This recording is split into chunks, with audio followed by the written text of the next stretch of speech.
agora com vocês, o comentário de Alfredo Bessoff. Houve um tempo no qual a mídia vendeu a ideia de que no Brasil a direita era o PSDB e a esquerda era o PT.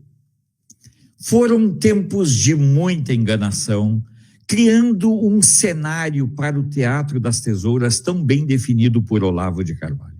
Mas esse tempo passou. Esse tempo, felizmente, passou, e nós tivemos ali, a partir da própria existência do Olavo de Carvalho, do doutor Enéas, nós começamos a ter lampejos do que poderia ser verdadeiramente um pensamento divergente dentro do establishment, dentro do status quo que nós vivíamos. E nesse momento, a exemplo do que vinha ocorrendo no mundo, e nós no Brasil não percebíamos, o pêndulo no mundo começa a ir para a direita. E aí nós tivemos a eclosão do episódio dos 20 centavos, que foi um processo iniciado pela esquerda e que a direita, junto com a divulgação das falcatruas do governo do PT, acabou levantando o povo e gerando a consciência no povo de que era preciso mudar. Essa mudança aconteceu com o governo Bolsonaro.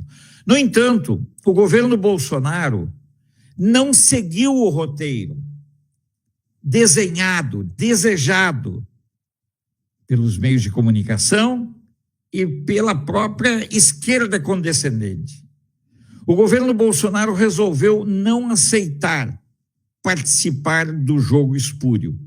Fez concessões? Claro que fez. Teve que se dobrar em certos momentos? Claro que teve, pela sobrevivência. Cometeu erros? Claro que cometeu. Mas se nós formos somar erros e acertos, nós veremos que o governo Bolsonaro é imensamente mais. A gama de sucessos e conquistas é muito maior. Lembrando que o governo Bolsonaro atravessou uma fraudemia violenta com o STF retirando do governo federal o poder de tratar de saúde pública, deixando que um prefeito do interior tivesse mais poder do que o presidente da República. Mas tudo isso fez parte de um desenho, porque Bolsonaro não atendeu aquilo que eles acreditavam que ele fosse atender. E nós tivemos, durante os 4 anos do nosso governo, uma Rede Globo, os meios de comunicação batendo impiedosamente no Bolsonaro. Bolsonaro era xingado de manhã, de tarde e de noite. Bolsonaro e sua família eram achincalhados de manhã, de tarde e de noite, todos os dias. Não havia dia no qual o Bolsonaro não fosse xingado, que a filha dele não fosse chamada de puta, que a esposa dele não tivesse sua idoneidade colocada em jogo, que não houvesse alguma coisa. Acharam móveis, imóveis e criaram narrativas. E essas narrativas foram alimentando o exército dos isentões. Foram alimentando o exército do meu Deus do céu. Foram isentando e foram alimentando qualquer um menos Bolsonaro. Bolsonaro e Lula são iguais, a única diferença é que um tem um dedo a mais. Não, eles nunca foram iguais. O Lula nunca e jamais terá a empatia, o respeito e a admiração do povo brasileiro, como o Bolsonaro conseguiu construir, a despeito de eventuais falhas. Jamais admiti e jamais admitirei que aqui na hora do café se chame Bolsonaro de covarde. Não. Bolsonaro lutou o combate que pôde no limite de suas forças e muito além de suas forças. Por isso eu quero que vocês entendam que hoje Bolsonaro é respeitado e admirado pelos patriotas e pelos honestos do Brasil.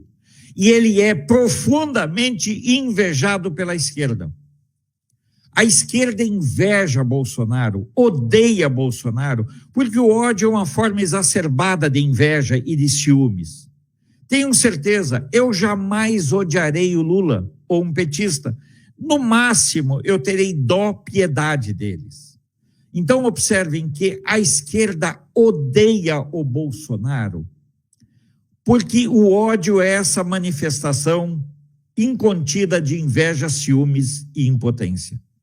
Por não conseguirem destruir Bolsonaro dentro do coração da imensa maioria dos brasileiros, é que a esquerda continua atacando ele. Já disse aqui e vou repetir. Bolsonaro é, sim, aquele que a esquerda idolatra.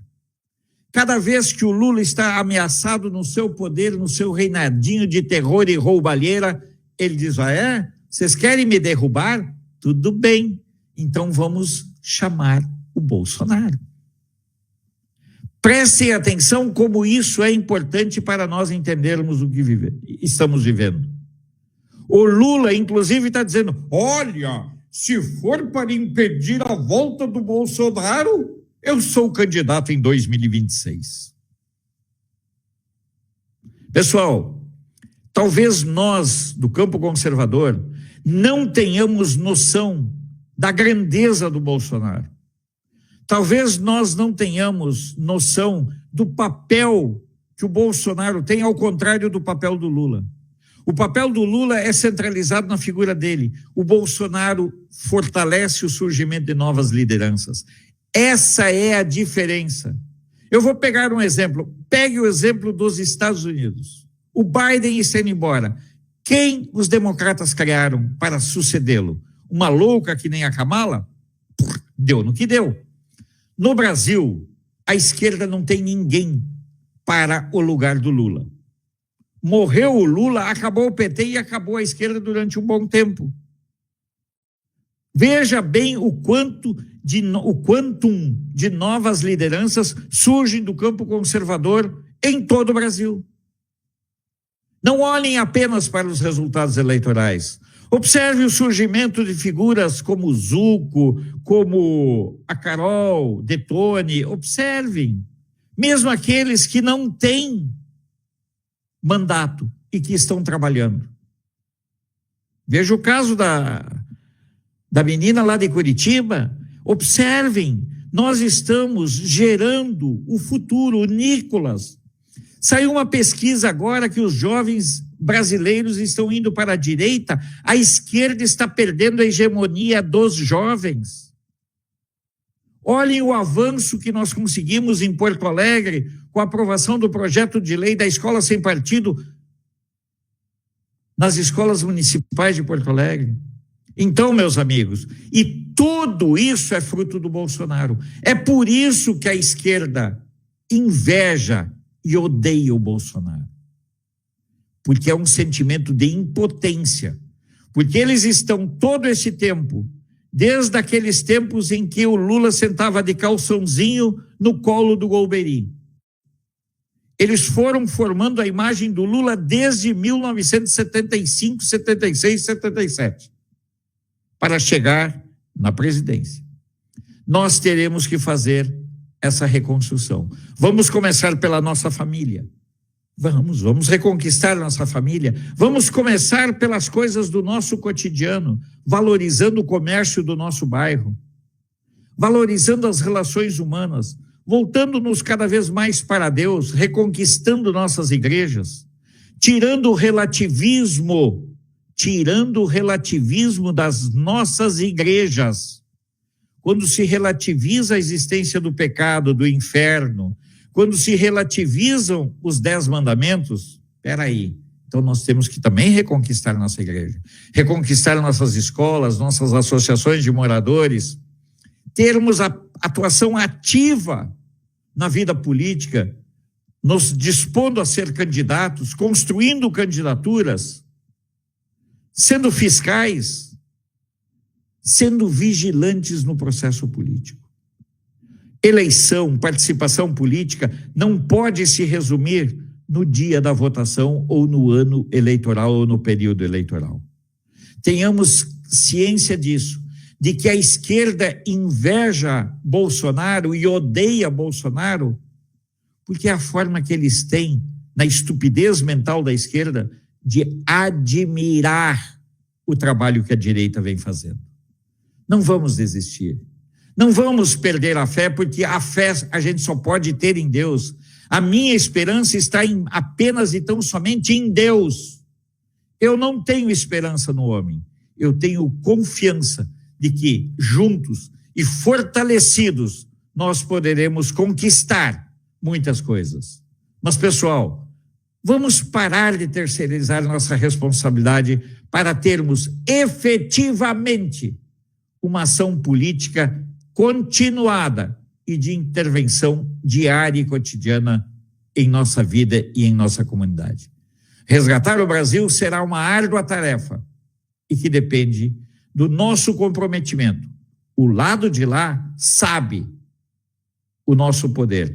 Talvez esteja na hora de nós, do lado de cá, do lado conservador, do lado certo da história, termos a compreensão e a noção de que nós somos a maioria. Mas uma maioria precisa exercer a sua condição de maioria. E isso não se dá através de mimimi ou de chororô. Tenhamos todos um bom e abençoado dia e até a próxima.